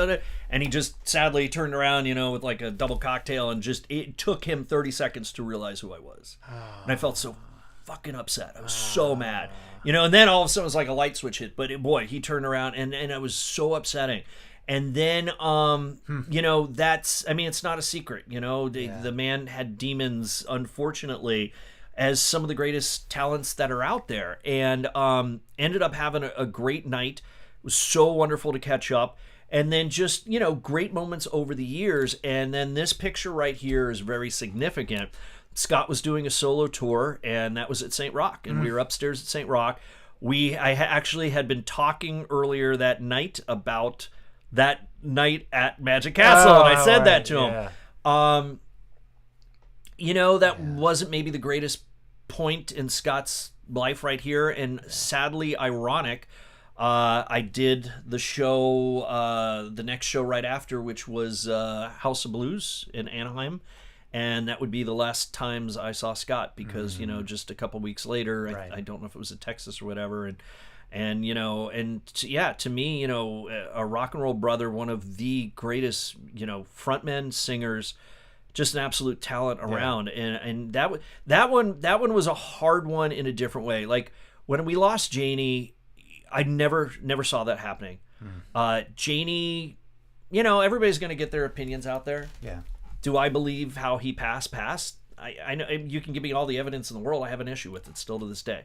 I saw him right recently before that had happened, and he was healthy, like that picture you saw, energetic, looking for it. So when somebody tells me he basically dies from alcohol poisoning and all this stuff, and I'm like, I couldn't even get him to have a drink with me out in a bar, what is he doing in a hotel room dying of alcohol overdose? No. Right. So whatever. But hey, and maybe that's what happened. Maybe it's just a light switch hit him one night and something bad happened and it triggered him, and I hate that stupid word, but you know what I mean. Yeah. So we weren't there, but I find that hard. When we lost Scott, that one hurt, and it hurt because I feel like so many wanted to do to make sure that didn't happen. Yeah. And unfortunately, Scott was one of those ones that when you get the phone call, it didn't come as a surprise. And I think that almost hurt more. Yeah. Because, he had so many people that cared, so many brothers. To this day, who's always posting a million pictures, Tommy, who was his bass player, and Tommy Black, who's a good friend of mine and, does the Viper Room. And, they were on tour. Tommy, was, I think, the one that might have found him at the time, and I can understand why. That was a real brother, because they were always on the road together, holidays and spending family time together. He was such a genuine soul. He was the example of just, I hate saying it again, demons, a man that was always tortured, but his brilliance. I mean, at least, I guess if we call it solace, when you have somebody like him that we have just a lifetime of music to just remember by, you know. I mean, his work, some people sit there and they make comments about Janie. At least more people don't argue the point he wasn't a musical genius, and you're talking about just one of the greatest frontmen ever. Absolutely. So they're a little solemn with that. That was, like I said, that was the last picture him and I ever took together, and then a week later was the last time I saw him, and he was gone. Man. So God, another one. Yeah. Rest in peace, brother. Throwing some all over the spectrum. Yeah. I'll probably give you shit, pardon my French, because I was just in France, so I'm very fluent. Okay. So I don't know if you'll get there with the pictures, because I just wondered where you went with this one, but I'm going to give you a little hell if you didn't post a picture of one that you should post. Just no, and I only say this because you're going you're going into like the whole new wave spectrum of stuff right there. Terry Nunn from Berlin. Terry is one of the greatest. Her voice is as great now as it was before. Terry will always put on the most beautiful shows. She's so electric. She loves her crowds. It's been an honor to do decades of shows with Terry in so many venues out there. I think what I really love about Terry is, she's still drop dead gorgeous, and we're all around the, certain ages going, and she looks, sounds, and treats her fans all with amazing beauty. Anytime, I'm hoping that we'll get Berlin back at Saint Rocke.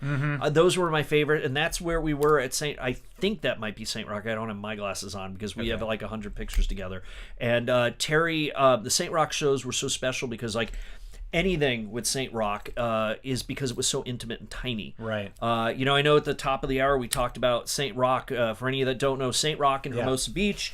On PCH, had been there for many years. I was graced to be the guy doing promotions, and more importantly, I got to host Sometimes you had to the guest funny DJ crap, which was always a blast. And I was there for 8 years, longer than anybody else at that place when it closed. I saw so many general managers, staff, turnover. You're like, so look, I've been here longer than you. Here's the drill. And I've been there. Yeah. So Saint Rocke, unfortunately, was a pandemic hit. I remember doing my show. My last show I did there was with Sponge, and then 2 days later it shut down. I had a show that Saturday with Spasmatics. It got postponed. We were postponing for 2 weeks. Oh yeah. 2 weeks, just let that curve, whatever they were going to do to it. And then sadly it suffered the fate of so many, and it shut down. It was for sale, and then just like about a month or so ago, something like that, it got bought. They've got a new team that are in there now.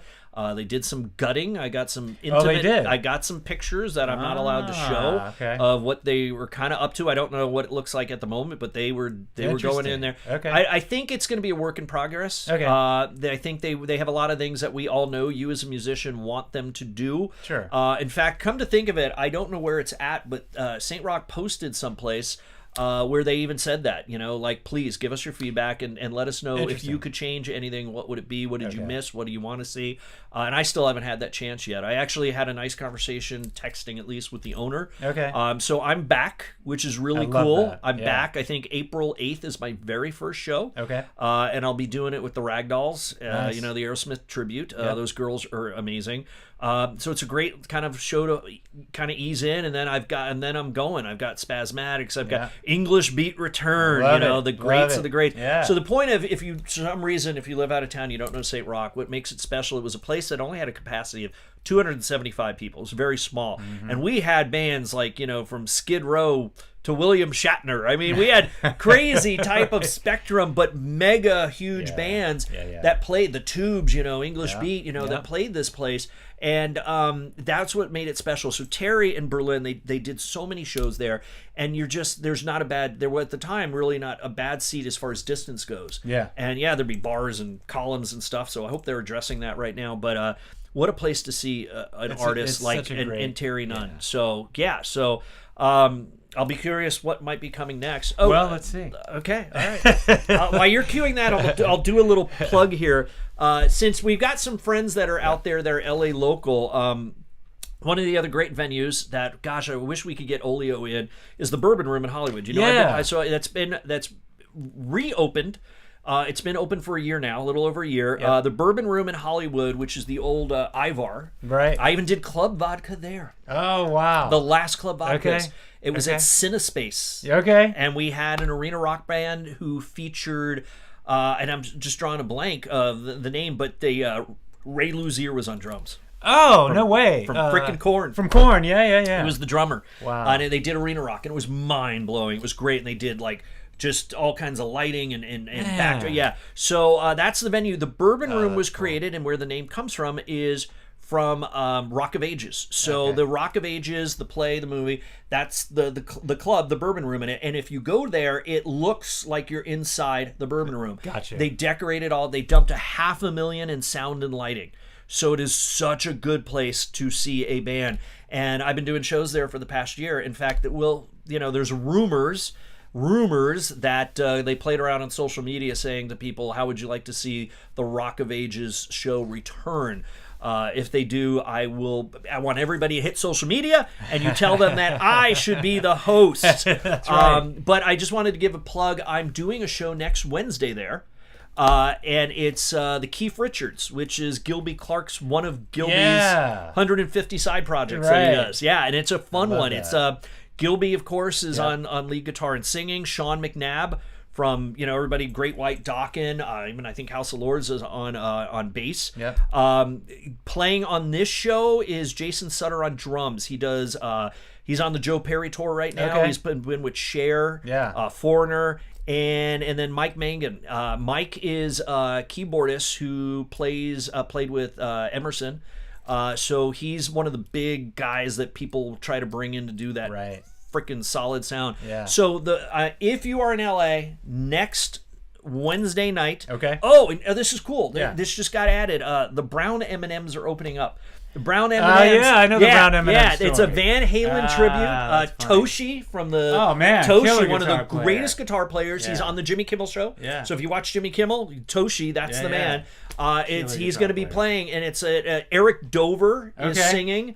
Sean is doing double duty. He's All right. on bass. Okay. And then on drums. Oh my God! There's too many bands. I'm doing too much stuff, and it's oh my God! Joe Travers. Okay. Joe Travers. Zappa plays Zappa. Played with Duran Duran. Wow. So it's a double bill, and the reason I'm just plugging this out there is it's next Wednesday, Bourbon Room in Hollywood, and if you want to go, I was just told I can get some friends in for free. Oh. So if anybody in LA want to go next Wednesday night, go see this band. It's all your great rock and roll you love. Hit me up on any of the social medias. We'll find out at the end what those are, and I'll take care of you. I have a guest list for friends, absolutely free. See some support live music, everybody. That's why we're here talking about rock and roll. So Barry, he knows Ray. He's like, Ray, Jason, Eric Dover. Sweet. You're That's in it. so You know. cool, man. God, so cool. Dover, we love Victor, Dover. what's up, Victor? Thanks for tuning in. Appreciate it. And then John Gregory says, I gotta go, but great stories and pictures. I'll catch the whole show tomorrow. Awesome. See you soon, Julian. Thank you. Appreciate Love that. that. All Okay. right. We're going. Next oh photo, boy, here we go. Next and photo, people. This is recent. Oh my God. This is recent. I'm in storyteller mode from like 30 years ago, I know. 20 years ago. I know. So, Well, it's kind of fitting. I because do a plug. I don't know where you're going here. I talked all about the Bourbon Room. I know. And So Saturday night at the Bourbon Room, Yeah.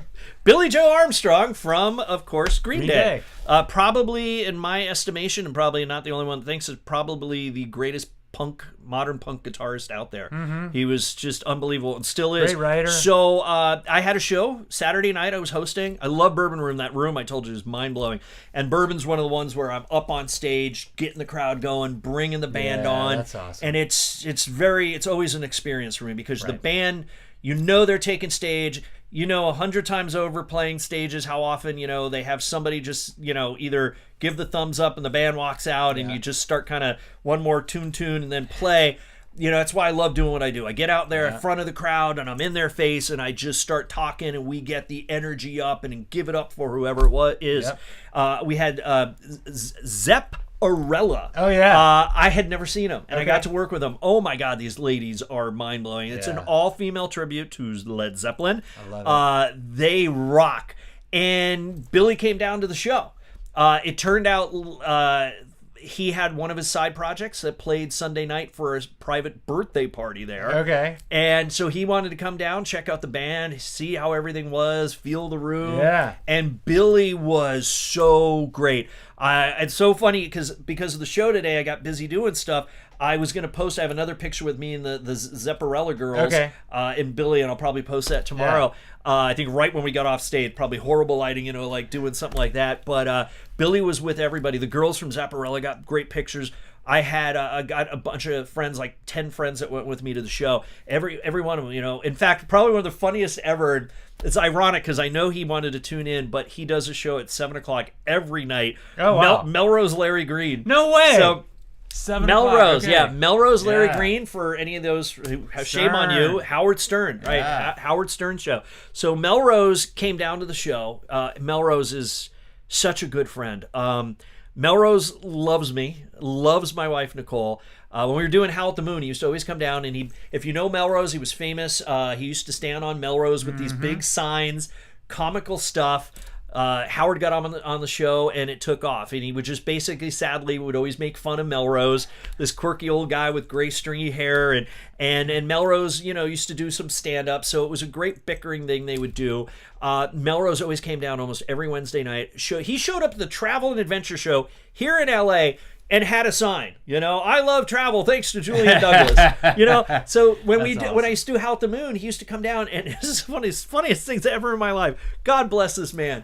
He would walk up to Nicole or I, and he'd have like $2 bills and like change kind of in a little bundle, and he'd go up and hand it to us. When we were getting married, this was his way. He didn't have enough money to like hand us a 20 or a 50 or a gift off our register. So he was like, here, I'm just going to keep giving you whatever I got in my pocket, and hopefully it'll all add up to get you guys something nice. And he did that for us. It's Melrose. He's so awesome. Yeah. So Melrose came down, and one of Melrose's famous stories is he tells everybody, if you run into him and use my name, tell me about Julian Douglas.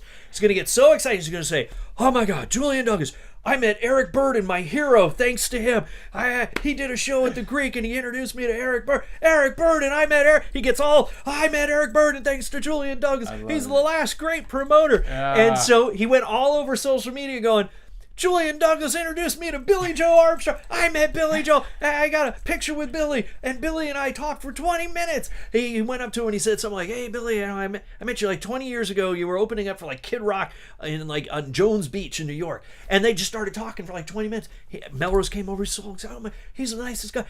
You did it again. You did it again. Give me hugs and whatever. I love it. So, yeah, it was just a great show. I can't believe you digged some real old stuff out there. Not real old, but oh my God, that's great. So Saturday night, that's just recent. It goes to show you, again, when I said I've got all these shows and I got to get my face out there, and you talk to these people, and I'm very fortunate because I can meet people or run into people I've known for years. And people I haven't seen, and then I knew people that I believe it or not, and then somehow the chemistry is there, and they know that you're not. Nothing against like the groupie fan, I know, but I don't mean it that way. But where somebody's just hounding the poor person, they're out to have a drink, where they like turn around. I love the word hunker. They hunker down with me, and they just start wanting to shoot the shit. Julian, tell me. And Billy was great. He was that person, and we just had a great time. And that was just a couple nights ago. Crazy. I love that. Billy Joe. Denny, he's busting up. Melrose got up and played piano on Sweet Home Alabama at Howell. Oh my God, I forgot about that. Yeah. Oh, that's great. So Barry's asking, did you ever run into George Clinton from P-Funk? Oh my goodness. Did you ever run into George? Wait, yes I did way back in the day. Okay. Oh my God. I wish I could tell you a great story, and I don't think I have one, but I did back in the day. The problem is in us talking, I've been around the scene for a long damn time. Nicole made the joke going, you probably don't even remember half the things that you did in the 80s with some people. And that is sadly true. I will run into people. The other day, I told you about the Ultimate Jam Night. Right. I'm backstage, and I'm talking to people, and one guy came up to me. This is, oh my gosh, I don't want to tell the story. But I'm talking to him for a little while, and I turn around to I'm with my buddy Philly that you always see in my pictures, like my call him my son Philly, and Philly and I were talking. I kind of turned around like, hey, I'm drawing a freaking blank here, He's like hugging me, we're talking, and I don't know. I was like so spastic all around, and I hadn't had a drink yet, so give me the drink, and I got everybody. It all comes back, and so I'm sitting there and I'm talking, and then I'm like, and then. Me, and I take pictures all the time, and just like to record those moments so I don't forget them. And then I just, he had to go on stage to play, and I'm like, and then I go out and he go stage, and I go pop out there, and there's something about his guitar playing, right? And I'm like, yeah, I know. Yeah. Then he gets done, he's thanking everybody, whatever, and they're like, Dave Amato, 38 special, ripping it here on guitar. I'm like, and then of course I went to go catch him and say goodbye to him or whatever, and of course he was one of the ones. They're done. They race out of the building. They're done, and I'm like, son of a bitch. And I think it was the first thing I said to Nicole when I got home. She loves 38 Special. I'm just like, never gonna believe who I ran into. Right. I didn't remember who I ran into at the time, but I did. And like an idiot, I go the 1 out of 100 times I didn't say, hey, let's get a quick picture and we'll. But I hit him up on social media because we're friends, and and then he laughter and all that stuff. But yeah, it was like, oh my God, it was one of those moments. So I love that. So yes, to answer your question, there's a lot of those guys out there. Sometimes I remember, sometimes I don't. Then now Barry's asking, how about Green Gartside? Green Gartside. You got me on that one. Don't know. You got us. Don't know. Man. All right. So let me put in. The your. You still with us, Nicole? Are you? Oh yeah. Look, we get my right. Yeah. So this is. Instagram, Facebook. Yeah, Instagram is at Julian Douglas. Oh, he's saying Scritty. So Scritty Politti? Oh, God. So Scritty Politti, Sadly, I never got the chance to meet. I would have loved to. I would have loved to now. And I think I follow the lead singer on some social media, and I think he's still doing stuff. Okay. I mean, that's funny though. You say Scritti Politti. There's like you could do that with like freaking just 1,000, not even like 100 bands with all the ones. So so the best social media for me is Instagram. Okay. I'm always tapped out on my personal friends list on Facebook. You know, it's like useless. I think it's Julian Douglas official, but I'm always maxed. So I feel bad. Every day I get 20 friend requests. I'm like, I can't. I've already maxed out. Gotcha. Instagram, I'm on there as much as I want. So I'm always there. It's so easy at Julian Douglas. Okay. I post all my travel stuff, all my music stuff. Shows that are coming up. A lot of the time I use it for giving away tickets. Yeah. A lot of the times the venues will give me like the day of, like, hey, 10 tickets if you want, and I'll reach out. I'm on Twitter. I've got to start using it more. Yeah. Like, I'm verified on Twitter, which is ironic because I don't have that many followers. So I've got the little blue check on that. Yeah. I think I might start trying to get more Twitter followers where I say, hey, if you want to win tickets, the only way is only on Twitter or something. But I've got like 22,000 on Instagram, and which ironically today I got a bitch. If you know anybody out there, I got my verification turned down today. I got my notice from Instagram that I didn't meet the exact requirements for getting blue checked verified on Instagram. Which are what? What are the requirements? Oh, it's crazy the stuff you have to submit for Instagram. So I had to submit all this stuff. So of all the crazy things, as I write, also by the way, I'm writing for 2 print magazines in Southern California as their travel consultant. Yeah. So I'm writing travel articles for 2 different magazines. Okay. They're a little north. One is Mesa Living, and the other is like Goleta Neighbors. But big circuit, whatever they call that, distribution, and they're real magazines. Which is great. Yeah. So I listed them. I gave them the travel and adventure show. Like, you can go on their website and see things of me in cities all across America, articles that have been written about me, and all the venues I do and everything else. So somehow or another, I didn't meet the criteria. I text Nicole this morning when I woke up. I go, not verified. Not verified yet. So I need about another, 50,000. I wonder about that. Somebody once told me unless you have 100,000 followers, they won't verify you. I don't know if that was it. I thought good, 22,000. That sucks. Yeah, I know. Jesus. So Instagram people, that's my thing. I'll get some more stuff going elsewhere. I've got YouTube, which Oh, my blog, that's gonna turn into something more. So how I got into the whole travel business is I have a blog that I just unfortunately don't update. That'll change because I will be off the road for a while. Listen, Journey, Savor.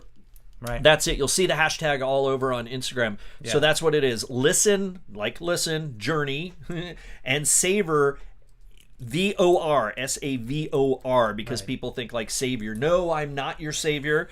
Although Nicole, I know, I told my wife I'm gonna be a saint one day. Oh, that's another story. Oh, that'll be part 3. Yeah, part 3 when I come back. I've already got one of you need to do 3 miracles, and I've got one. Happened in Italy. There you go, Nicole. Okay. So if you're watching, So so it's Listen, Journey, Savor. Okay. Music, travel, food. Yeah. And that's it. ListenJourneySavor.com. Okay. I was doing an interview with one of my good friends, Jack Maxwell. Okay. Jack Maxwell. He had a bunch of travel shows. One of his biggest was. I was going to say Drinking Made Easy. Nope, wrong one. The Booze Traveler. So he was the Booze Traveler on Travel Channel. And I was doing an interview with him, and when we talked about Listen, Journey, Savor, he lost it. And to this day, I've got to find that. I think I finally got a clip of it, and I need to put it on my YouTube because I need content anyways. But he just got obsessed with the word savor. He did. He really was. He was just talking about how big of a word that is, savor. And he just talked about how you can be anywhere and just bring everything together and soak up what it is. It's not just food. Right. It's about where you're at, the people you're around. He just got into it. I was like, I go, I knew what I was up to. Yeah, I know what I'm doing. It took us a few weeks to come up with those simple words to describe my life. But I started doing that. I started writing about my life in music, on the road, eating and traveling. And the Travel and Adventure Show, they had invited me down several years back, and they wanted me to write an article or a blog on them, and I did, and then they invited me back the next year, and then one time we were having one of their star-studded parties, and the stars that I had become friends with in the travel industry were like, hey, you speaking tomorrow? And I'm like, you know, and then the owner said something like, yeah, why aren't you speaking? You know, and I said, well, you're the owner, why aren't I? Right. And then we came up with an idea, and now the rest is history. So it's like freaking great. So listenjourneysaver.com, Instagram. There you go. The Dean has tuned in. Thanks, man. Thanks for tuning in. Appreciate you being here. This has been quite a show. What did we do this? Oh my God, we did hour it again. And we hour and a half. Wow, more 93 than last time. minutes. Oh boy, I love it. This has been episode number 212. There you go. Unreal. Julian Douglas, always a pleasure. Always a pleasure, my friend. Man, my brother. this was rock really, and really roll. fun. This was And fun. This was fun. Serious thanks, everybody, coming out and let me. I know I talk a little. Put a microphone near me. But the best part is, even though we covered a lot of ground. Yeah. There's still so much to cover. So much. I will be back. So, I love because we're friends. He gives me the opportunity to talk about other things like my travel, which is so passionate to me, and how it relates to music. I'm sure the next time there's going to be so many more things with my travels, with music. And so by all means, really quick, let's throw this up again. Put this on the screen. Oh. Yeah, so this weekend. There you go. In Atlanta. There you go. I will be appearing live in Atlanta at the Travel and Adventure Show. The following weekend, I will be in Dallas. So that's travelshows.com. If for any reason you know anyone in those cities, let them know. I can get them some free tickets. This means a lot. You guys will let me tell these stories. You threw some zingers at me, some funny ones. I thought it could have gone. Oh, I was going to give you a little shit when you posted Terry Nunn for Berlin. I was like, you didn't pull any of the Duran Duran pictures. I got too many. Yeah, to pull. I know but the Duran, those are the boys. I mean, he could go down a rabbit hole with pictures from the times, but it's been fun having the moniker Mr. 80s. Yeah. I'm real excited that music is back, like venues like Saint Rocke. So hey, if you're a band, I'm not doing the booking, but be glad to put in a good word. Make sure, though, you hit up Saint Rocke. I know they've posted, if you go on their social media, what bands do you want to see? Yeah. Put your own band down there. Make sure you put down Olio, because Saint Rocke really isn't Saint Rocke without this man on stage. I mean, I mean that from the bottom of my heart. Like I said, it was, if you came in late and if you watch this later, Olio is the reigning champ right now of the Battle of the Bands in South Bay. They are the #1 voted band in the South Bay. And really, that was in 2018. Yeah. I don't think they did a battle in 2019. No, they didn't. Because of the time period, what was happening. Right. So that's it. So since 2018. For 5 years now, they are the #1 band for 5 years. Just by default. But we'll still hopefully 5 years. Hopefully Team Japan won't come in and try to I know. The one good thing as long as Otani doesn't start playing guitar. They writing songs, singing. I will tell you this, just so you know, if there is another Battle of the Bands back there, they are a champion that won, so they don't have to hold their title. So they don't come back to battle another. Right. They are the winners. And one thing that'll never happen again, no other band most likely will be able to say they were the 5-year reigning champ. That's right. Because even if they do Battle of the Bands again, until they do it, until another's crowned, it's another year they're champ, and then that'll be the new band for a new year, and then whoever comes right after them. But who knows? They may be 8-year reigning champ. You never know. But we need Olio. We need him back. Seriously, we want to come back. Seriously, Saint Rocke. Thank you, everybody. It means the world to me, and I think I got to go pick up dinner for the wife. Thank Sounds you, good. Nicole. I love you. Don't burn my jackets. Oh wait, one last thing. So Barry's asking. I need travel advice. 30-year wedding anniversary. Oh wow. Hey Barry, hit me up on Instagram if you're on the gram. By all means, if not, try hitting me up on Facebook. It's just difficult, like I said, because I don't have room on there to accept people. But yeah, hit me up on the gram if you're there. Jesus, I'm so sorry. That's one of the things I should have plugged. The good thing about my website is because my email address is there. Oh, so yeah, so maybe there's no current blogs from recent, but you can go on there. You can contact me. So hit the contact button. Let me throw down. listenjourneysaver.com. All right, so listen. So Barry, please, by all means, saver.com. If I don't know when you tuned in, but that's my favorite thing in life is to inspire people to do something fabulous. I've been fortunate. I've been traveling around the world. I might have some more mind-blowing things this year, and if I can, something I can say help you have like a mega anniversary and do something special, then that means the world to me. So by all means, please reach out to me. Tell me any ideas that you may have. In fact, anybody out there, if you're going to travel, seriously, that's what I love doing. It's what I do at the travel show. I get off stage, I do a meet and greet, which is so funny. Love it. Talking to all these people, taking pictures, and it's because of travel. And then many hit me up after, and then I get to give them whatever advice hopefully I can, give in return. So by all means, don't hesitate. Let me know, and hopefully I can help you have a special anniversary. One last request, Nicole. Yeah. If you're still watching, you two need to get back to Africa. Pack those jackets. I need to see photos of Julian in action next to those tigers, next to those lions, elephants. Ooh, yeah, that would be something else. I think I'll just wear the old tiger one when we're around a bunch of lions. Yeah, that'll be good, right? Then you can have the memorial episode. Oh, no. Julian. We're here in honor of Julian. Oh, God. All right. Nicole's laughing. Right on. All right. Thanks, Thank everybody. you so much for tuning in. I'll be my back friend. next week. You got it. I'm going to leave you with Party Up. There we go.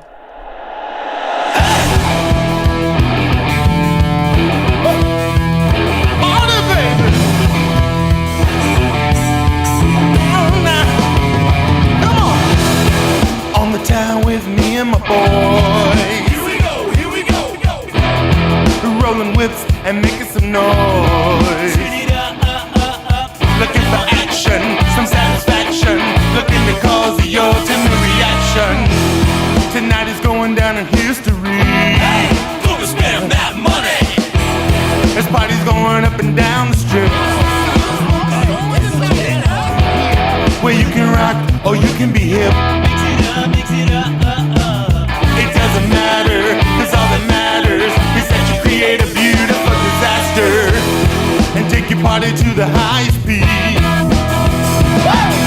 the lights go down, gonna party up, and the DJ sounds, gonna party up, and when we hit the floor, we're gonna say hey, and forget about yesterday. When the lights go down, gonna party up, and the rock band sounds, gonna party up, and when we hit the floor, we're gonna say hey, and forget about yesterday.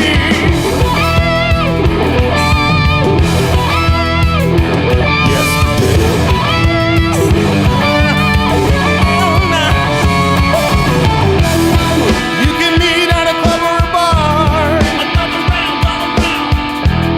It doesn't matter where you are. Ain't gonna be no last call tonight. Just tell the DJ to let the bass drop. Everybody go in.